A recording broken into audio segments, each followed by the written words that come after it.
Brought to you by V-Guard, co-powered by Sensodyne. Maratha आरक्षण योद्धे मनोज जरंगे पाटील हे आजपासून उपोषणाला बसलेली आहेत। यामध्ये दोन महत्त्वाच्या बाबी होत्या। गावातल्या काही लोकांनी उपोषणाला विरोध केला होता, तर त्याच विरोधाचं कारण देत प्रशासनाने आंदोलनाला परवानगी सुद्धा नाकारली होती। मात्र त्यानंतर सुद्धा मनोज जरंगे पाटील यांनी उपोषण सुरू केलेलं आहे। मला माझ्या समाजाला न्याय द्यायचा अशी त्यांची भूमिका। स्वतः जरंगे पाटील आपल्या बरोबर आहेत। पाटील काय सांगा?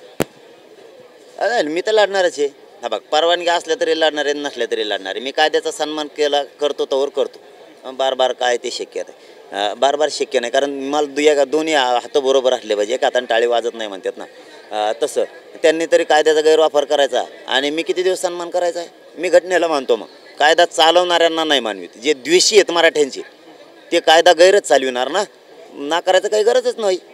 तरी मी काय बैठक घ्यायची सांगितली नव्हती। मी खरं बोलत असतो का?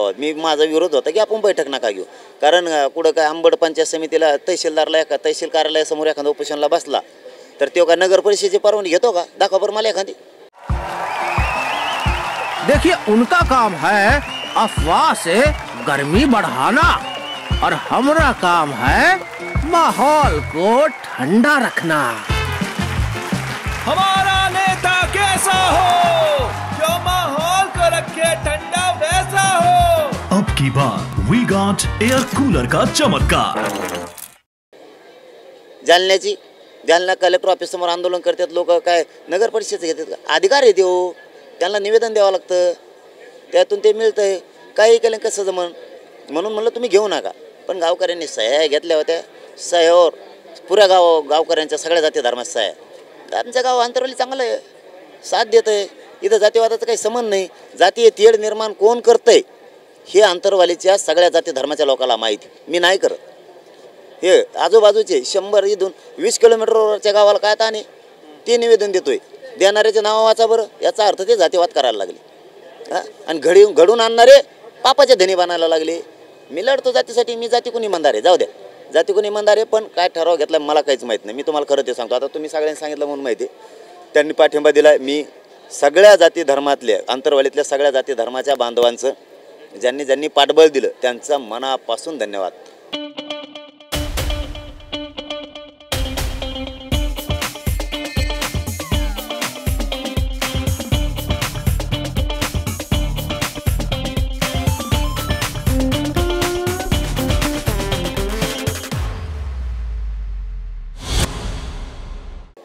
आता उपोषण सुरू झालेलं आहे। उपोषण सुरू होऊन तुमचे 2-2.5 तास झालेले आहेत। सरकारला तुमचं काय सांगणं आहे, काय इशारा आहे? जनता एका बाजूला आहे, याच्यानं तरी समजून घ्या। गोरगरीब सगळ्या जाती धर्माची जनतेला वाटतं गोरगरीब मराठ्यांच्या पोराचं कल्याण हो। जातीय तेढ निर्माण मी करत नाही।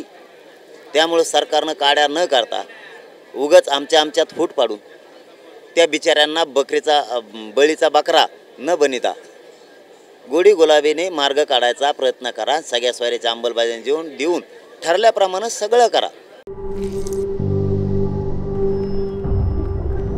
झिंझिण्यांपासून त्वरित आराम मिळवा सेन्सोडाइन रॅपिड रिलीफ बरोबर। पुन्हा त्याच शब्द येतो, मला राजकारणाकडे जायचं नाही, माझ्या समाजाला जायचं नाही।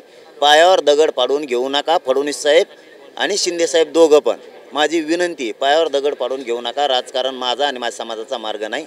आमचा आम्हाला द्या, आम्हाला त्या राजकारणात रसच नाही। हेच मराठी तुम्हाला डोक्यावर घेऊन नसतील। माझ्या बोलण्याची भाषा समजून घ्या।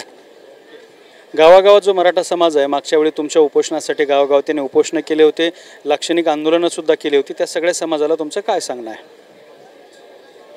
नाही, काहीच नाही, शांत राहा, कामं करा। शेतीचे काम आहेत, आपलं जीवन त्याच्यावर बाबा। शेतावर आरक्षणाने पोरं मोठे होते, शेतीनं मोठे होते, ती शेती कसा शेती पिकवा। कामाचे दिवस आहेत, पावसा पडले सारख्या लावा, पेरण्या करा। इकडं कोणी अंतरवालीत यायचं नाही। ताकद दाखवायची आपल्याला गरज नाही। आपण एक आहेत, पुऱ्या देशाला कळालेलं आहे आता। काही गरज नाही ताकद दाखवायची। मला काय गोळ्या घालायच्यात गृहमंत्र्याला मुख्यमंत्र्याला त्या घालू द्या, काय आंदोलन मोडायचं ते मोडू द्या, काय निवेदन द्यायला लावायचं लावू द्या। फक्त TV9च्या माध्यमातून माझं जाहीरपणानं आव्हान आहे जालना जिल्ह्याच्या माननीय कलेक्टर साहेबाला, पंचाळ सरांना आणि जालन्याच्या SP साहेबांना, निवेदन देणारे कोण आहेत हे आमच्या आता लक्षात आले। का दिलेत हे लक्षात आलंय। जातीय तेढ जातीय सलोखा बिघडणारी हे मला सांगतात, बिघडणार ते आहेत। मी माझ्या लोकांना त्रास होता कामा नाही. कायदा सुव्यवस्था बिघडू नये SP साहेबांची जबाबदारी. ते लोक दंगल घडून आणणार आहेत, आमच्या लोकांना त्रास देणार आहेत आणि ते म्हणणार आहेत मराठ्यांनीच त्रास दिला आणि तेच करणार आहेत. गाडीला दगड आणतील किंवा त्यांचीच वैयक्तिक गाडी फोडतील असं प्रकार ते करणार आहेत.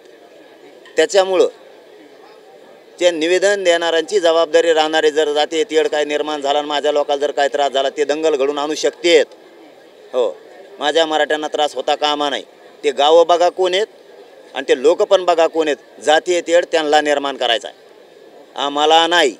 ती खबरदारी घ्या. आमच्या लोकांना अडवू पण नका आणि त्रास पण देऊ नका ही पोलीस बांधवांना विनंती.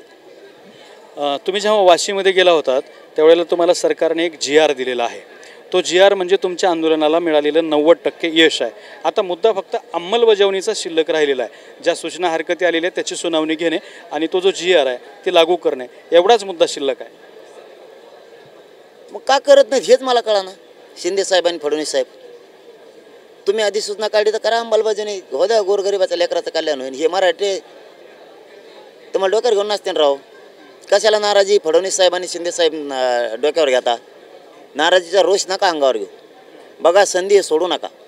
मला आणि माझ्या समाजाला राजकारण नाही करायचं. माझे गोरगरीब करोडो लेकरं मोठे झाले पाहिजे मराठीचं, हे आमचं स्वप्न आहे. आम्हाला राजकारणात ढकलू नका. आमचं आम्हाला द्या. तुम्हाला पश्चाताप येईन, तुम्हाला पश्चाताप येईन दोघांना पण, शिंदे साहेबाला पण आणि फडणवीस साहेबाला. मी सावध करायला तुम्हाला, आमचं आम्हाला द्या. हल्ले करून आंदोलन मोडू नका. तुम्हाला पश्चाताप येईन. ती दुसरा पश्चाताप सांगतो तुम्हाला. तुमच्या जिंदगीवर, तुमच्या जीवनावर तुम्ही स्वतःच थुकताल. इतका मोठा पश्चाताप तुम्हाला येईल. त्यामुळे हल्ले करून मोडू नका, गोळ्या घालू नका, मराठ्यावर अन्याय होऊ देऊ नका. मुद्दा पाठीमागे एक व्यक्तीचा जोरात गाजला होता, ते म्हणजे छगन भुजबळ. तुम्ही छगन भुजबळावर टीका करायचे, छगन भुजबळ तुमच्यावरती टीका करायचे. त्यांनी मोठमोठ्या सभासुद्धा घेतल्या होत्या तुमच्या विरोधात. त्यांच्याबद्दल काय भूमिका आज तुमची? नाही, त्यांच्याबद्दल काय ते बोललेच नाहीत बिचारे. बोलल्यावरच बोलतो बाबा आपण फुकट त्रास नाही देत कोणाला, कोणी असू देऊ. एक तर जात माझ्या डायरीतच नाही. ते समोरून जातीवाद घडीत येत, मी नाही. ते बोललाच नाही बिचारा. त्याला बळच का बोलायचं? ते बोलला की मग नाही सोडणार. मराठ्याच्या विरोधात कुणीही बोलू आरक्षणाचे त्याच्या, मग तो मराठ्याचा जातीचा असला तरी मी सोडत, उगाच नाही बोलायचं.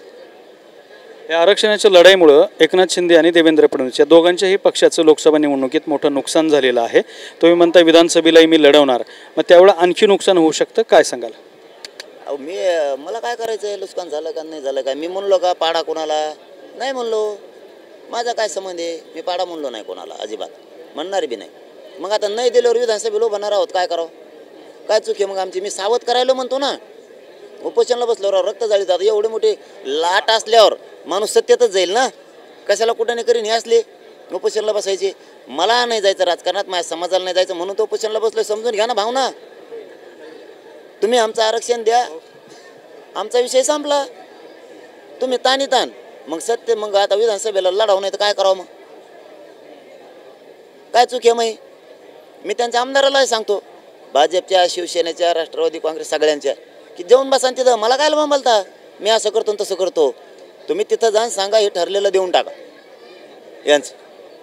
तुमच्या नेत्याला जाऊन सांगा ना. इकडं नसता विधानसभेला तुम्हाला बोलायला जागा राहणार नाही. मी जाहीर सांगतो सत्तेतल्या सगळ्या आमदाराला. तुम्हाला आजच सांगतो, तुम्ही आजची आज जा, तुमच्या मुख्यमंत्र्याशी, गृहमंत्र्याशी बोला आणि त्यांना सांगा ठरलेलं देऊन टाका त्यांचा आरक्षणाचा विषय.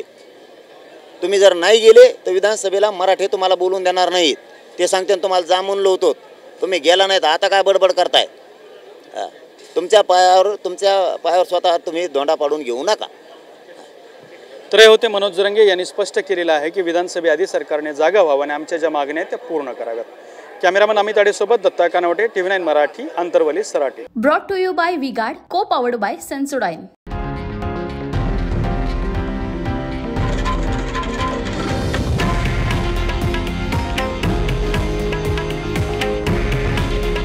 हे आहे देशातील नंबर 1 न्यूज नेटवर्क आणि आपण पाहत आहात TV9 मराठी. काळजी तुमची, हित महाराष्ट्राचं.